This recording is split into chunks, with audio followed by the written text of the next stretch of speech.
Hello, everyone, and welcome to Conversations with Friends.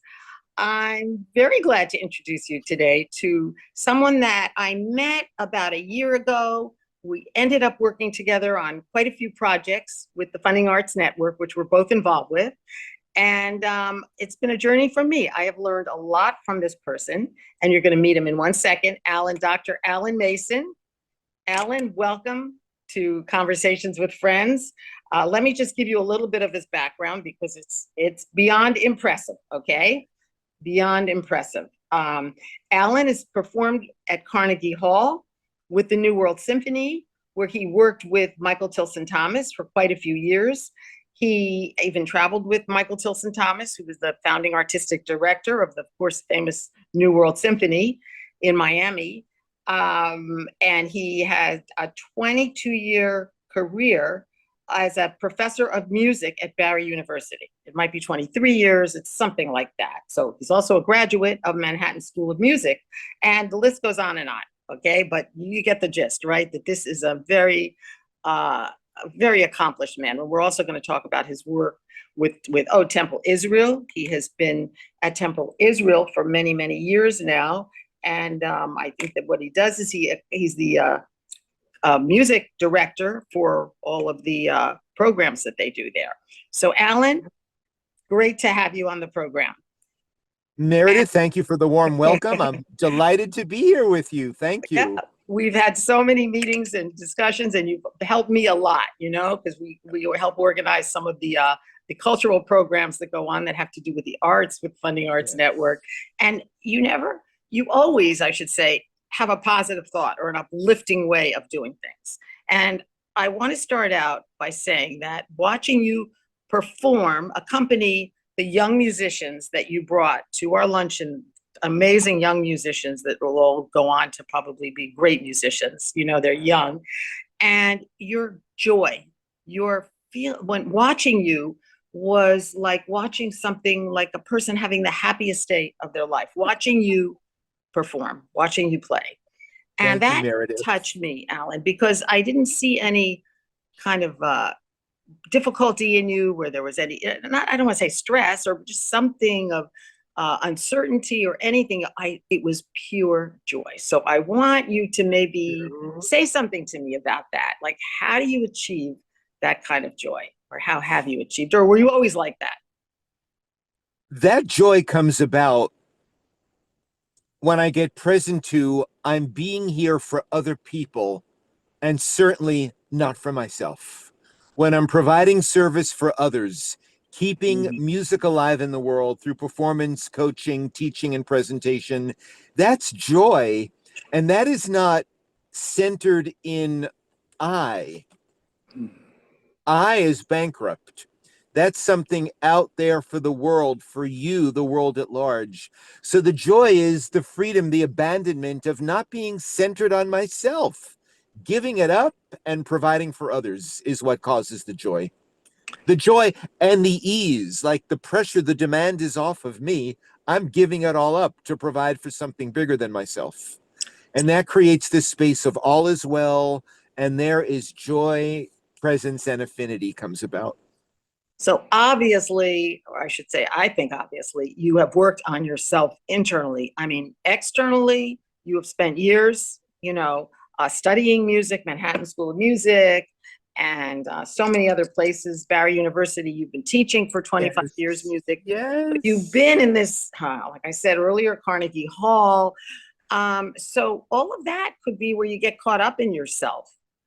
How are you able to just kind of leave that behind and even leave behind some of the, sometimes the fears and the worries, because being a performer as you've been and a professor, that can be stressful, but you've given it up. You've just released it, or what have you done? I distinguish it as a monologue that's running through my head and running through every human being's head at all times. We are always accompanied by a monologue that's telling us not the truth. Perhaps telling us there's a concern, there's a complaint, there's something wrong, this shouldn't be. And that's not the truth. That's a monologue, an automatic always. when I acknowledge it as a monologue that is not necessarily me, and simply allow it without getting caught up in it, there is a new kind of freedom becomes present. And that's when I can perform out in the world with grace and ease. So there is no worry, say, before you go on to perform, to play. There's no, or even to teach, as many classes as you've taught over the years. There's no, I want to say not fear, but there is no uncertainty about what you have to do, or is there? Actually, Meredith, every moment of now is a risky moment of uncertainty. Hmm.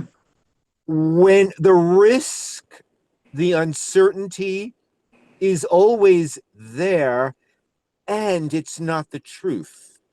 It's just something that shows up for me and for all of us. If I don't listen to it as if it's the truth and allow it to rule me, I'm free of it and can express myself anyway without concern for it. But without that bit of nervousness, anxiety, concern there, I'm not at risk. And if I'm not at risk, I'm not creative and fully self-expressed. There's got to be some at risk, some concern for me to generate myself freshly and newly. So I welcome that little bit of butterflies. It's necessary to create this space of being at risk to generate something new. So you do have to kind of almost admit it to yourself, having this inner conversation. Yes. Feeling a little nervous. Yes. I mean, Yes. performing before hundreds of people that that you've been doing for all these years, Yes. accompanying people at Temple Israel, accompanying the cantor, right? The cantor is who you accompany. Yes. And I mean, all the work that you do, concerts, and like I said, places like Carnegie Hall. Yes. And I mean, these are places one could get a little nervous, think, well, I'm not prepared enough for this. I didn't really study for this piece. And so you acknowledge it. Okay, I'm feeling something. I acknowledge it, and it is a monologue. It's not a conversation because there's only one me inside of me. There's no conversation here because there's no one here but me. This is a monologue. A monologue has a mind of its own and is ongoing and is perhaps not based on the truth. It's So based on a concern, but that's not necessarily the truth. I get that. And yet that becomes our truth often, right? It becomes our truth that we are afraid or nervous and I mean, I'm thinking, the arts world, or the performing arts world, which is you've been part of for all of these years, is Yes. to me a scary place. You could practice and practice and practice, Yes. and then you get up there and you see all these people out there, right? Yes. It's not always Yes. just, oh, this is fun, right? I mean, you don't want to mess up, and Right. it's special. So do you impart this to your students, or you've taught? Many years. Centering on me as an artist rather than my students, Mm-hmm. Scary is a story, it's not real. I'm trying to think, how can we, who are not necessarily performers, like artists, you are true, accomplished, brilliant artist, and I have seen you perform a lot of times now over the last year, and it's just such a good feeling. That's what really touched me, especially last week. I mean, maybe because I was, and your love for your students as well. Thank you, Meredith. And so there's just this feeling of, were you always like this, or did you have to go through some kind of a journey of self-realization to be able to get to this point? This has always been there, and I didn't know it. Mastery of this created self has come about through exploration, inquiry, training, and development, and living a created self rather than being a victim of the circumstances outside of myself. Which is what most people do, right? And it's fear of what people are going to think, right? There's some kind of a fear, not being good enough. It's just feeling always, that you're going to mess up, right? You're just going to mess up, really. always rooted in the false statement of I'm not good enough. Humanity in general lives in this space of concern, this space of something's wrong. I didn't make it. Next time will be better. I'm not good enough. I'm present to, as human beings, we are all so similar. We all have that concern that's on our mind. To be powerful is to distinguish, perhaps it's not the truth. Perhaps it's a monologue, something occurring in an automatic always mechanism that I can allow because it can't be turned off. But I don't have to be it. Mm. And as for performance as a way of being, we are all performance in the world. It's not sitting at the piano is performance. Stepping out on the street and greeting my neighbors is I'm performing. This is who I'm being in the world. The actions I put out in the world are my performance in the world. So we're acting all the time in a way that we're actors on the stage, and we go from role to role, right? I mean, that's partly what Yes. the teach, And and and it's not it's I don't think it's some of the time. I think as human beings, it's all of the time. We're always putting on something to hide the inauthenticity of Mm. there's something wrong. This Mm. shouldn't be. Yeah, and then it gets, I mean, even from my own experience, it can worsen, because the more that you lose your confidence if you start to think about what others are thinking about you, right? I Yeah. remember when I started out in television, and Barbara Walters was, like it. And I remember there were people that said to me, you need to be more like Barbara Walters. Right? You need to be tougher, when you interview people. And I was just starting out. So, oh, yes, I wanted to be like Barbara Walters, ask the tough questions, be a little nasty. They used to say, she was a little nasty and that was good. And one day I remember doing a program and someone said, "Oh, you were great." And I said, "Why?" And they said, "Because you were like Barbara Walters." And I was like, I realized, who am I? Am I me, or am I trying to be another person? And I can see how that can be detrimental. And thank goodness there came a time, and for me, it was my spiritual journey. And even before that, where I started to realize, and it's all about being who you are, right? And being me, being you, not being some idea of who you should be. We each have a point of view about ourselves, and everyone in our world has a point of view on who we are. Mhm. That's only but a point of view. It's not the real Alan. It's a point of view. The point of view you have of me. The point of view I have of myself. These are not real. It's a point of view. It's not a real me. It's a point of view. It's you're saying it's a point, someone else's point of view is what you're saying. Yes, Right. you have a point of view of me. Okay. I have a point of view of me. My brother has a point of view of me. Mhm. Is it me? No. What is it? It's someone's point of view of me. So we go through life being affected by other people's point of view of us, right? Some people like us a lot, think we're really good people, think we're talented, or other people don't think we are, or don't I think, guess or don't so. even I acknowledge guess. us, right? And it's so easy to get hurt. I mean, in a way, the problem of life is often relationships, how people treat us. One thing I just caught that you said was you go into your work with the idea of how can you help others.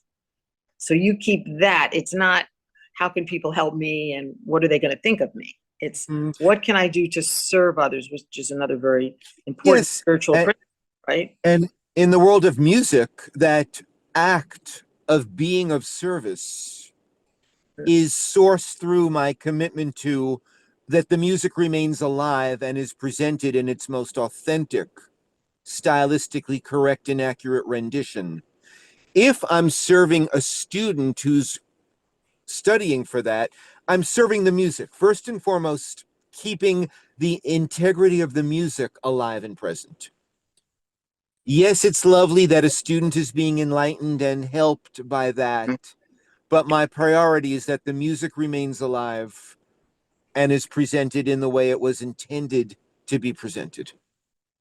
Beautiful. So Au- that au- composer, au- yeah, wherever that authenticity. composer is, they're really loving you too because you're giving Yes, respect to I them. am responsible to the composer's intent. Mhm. My biggest upsets in the world of music Mhm. are when that which is on the published printed page is not being respected. Those are the areas I get crazy. Mm. So why is it not being respected? Someone decides to do something different with the music than what's on the page? Yes, Yes, they do. yes, You're laughing. yes, yeah. You're laughing. And that is in the world of adding something, Mhm. omitting something, Mm. skipping something, Mm. changing something. No, no, no. I'm a purist. I am trained in musicology, music history, and music theory. I know why that rhythm is there. I know why that harmony is there. I know why that is there. Do it. Mhm. So when it comes to authenticity in the classical art, which is a curatorial formal art, Bach is notated on the score. You don't make it up. You don't So mess when with it Bob. No, you don't mess with anything Anyone. or anyone. So when it comes to authenticity, this is the only area in my life where I'm in an argument with the world. Hmm. This is the only area in life where I will bring about blatant disagreement and tell my colleague about it. That you feel that they weren't being true to the music, is what you're saying. Yes. Yes. I'm planning a program tomorrow night. Tell And us. I'm just Tell us. discreetly sending the singer lovely little texts. Mhm.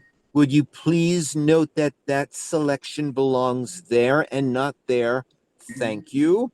Would you please note that that selection is historically not in the genre we're doing? Would you please change it? Thank you. Because I'm unwilling to put up with historical inauthenticity or structural inauthenticity in my music, particularly because I'm so thoroughly trained at it and know it so well. So I would think maybe at some point, someone might feel offended by you, even though you're so nice and you have a way of handling everything beautifully. And I've seen that working with you, you know. But Yeah, some people, especially if they're young, they might think, I'm going to do it my way, or I'm going to do it the way the young people do today, right? yeah, Change it yeah. a little bit. And They may be offended, but I clothe it in such gracefulness and ease and loveliness and always make it about the other person and not about me. look at that. And that's how you are. It's always about others. On that note, I want to show something that you have done. We Oh, have some video that you sent me. so this is my performance either at Lincoln Center or Carnegie Hall. Hmm. One of those great One or the other, locations. they're both great, Yeah. Those right? are where my two annual concerts in New York are. They alternate, Lincoln Center, Mm. Carnegie Tell Hall. them what this is, who this is. These are young This is people, students. Hazimir, Mm-hmm. the International Jewish Teen Choir. Mm-hmm. Hazimir is an international program that serves approximately 350 teenagers across the United States and Israel. It's a very high level choral music program that teaches continuity, community, leadership, diversity, and pluralism That's through impressive right yeah there. through choral music. Choral music is a vehicle to teach those tools in life. And there you are, you're accompanying them, right? Yeah. Okay, so Yes. let's watch. Let's watch. Great. I will enter for good. In every field I will do only good. By every river I will turn my hand toward good. This is a promise I will keep.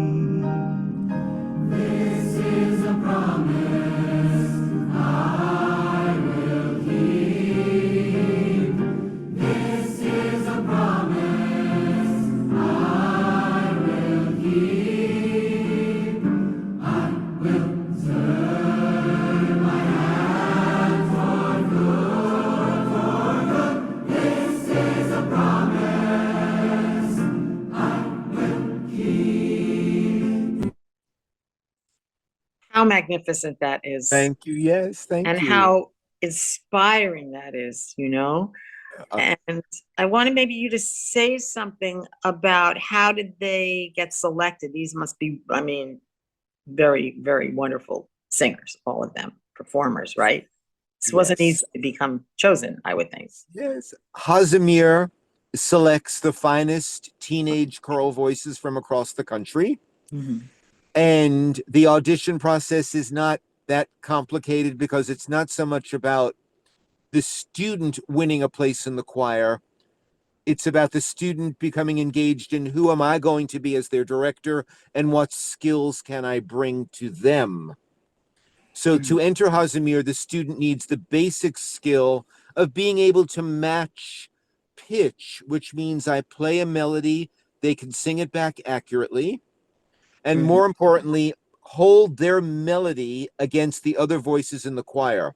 So if you're a tenor and you're sustaining your tenor line, no matter what the basses, altos, and sopranos are doing, you can't be moved by that. You need to sustain your individual line. And that's the challenge of choral singing. So my intent in inviting students to apply for Hazimir, I'm inviting them to come look at me as the director and engage me as your director. I will get your skills up to the point where next spring you will stand on the stage of Lincoln Center and Carnegie Hall and perform with that choir. So I make the audition application process more about student and family engage in me because you're trusting your musical development in me for the next year. So it's more like, why don't you come audition me? Let's see if you're going to like me as the instructor. Because I'm assuming if a parent brings a youngster to an audition for Hazimir, the student knows how to sing in choir. They've already been trained. They've already had the training. They've already had the training and the experience. That's why they're applying for a competitive international choir. They already know how to do it. They're already interested in being what we call a choir geek, a choir nerd, one of the uncool kids. That's what choir is, a safe space for the uncool kid. Not that that's the truth, but it's a great game to play. So if a student is making application to my international choir, they know what it is and they've done it already. So they're ready for it. They need to be enrolled in Who Am I as your director. I will create this as a joyous experience for you. You are one who is changing the lives of everyone that is lucky enough to work with you, right? Whether they're young people, whether older at the synagogue, or at concerts, whether it was a New World Symphony, wherever you are. Do you sometimes feel that that's why you were chosen to be, you know, such a talented performer? But like you say, it's really something bigger than that. You're serving, and we mentioned that at the beginning, but do you feel it like that is yes, purpose? My purpose in life is that classical music remain alive because those of us, me, who know its theory, structure, and content, keep teaching it and sharing it. My love is keeping structure, theory, and content alive.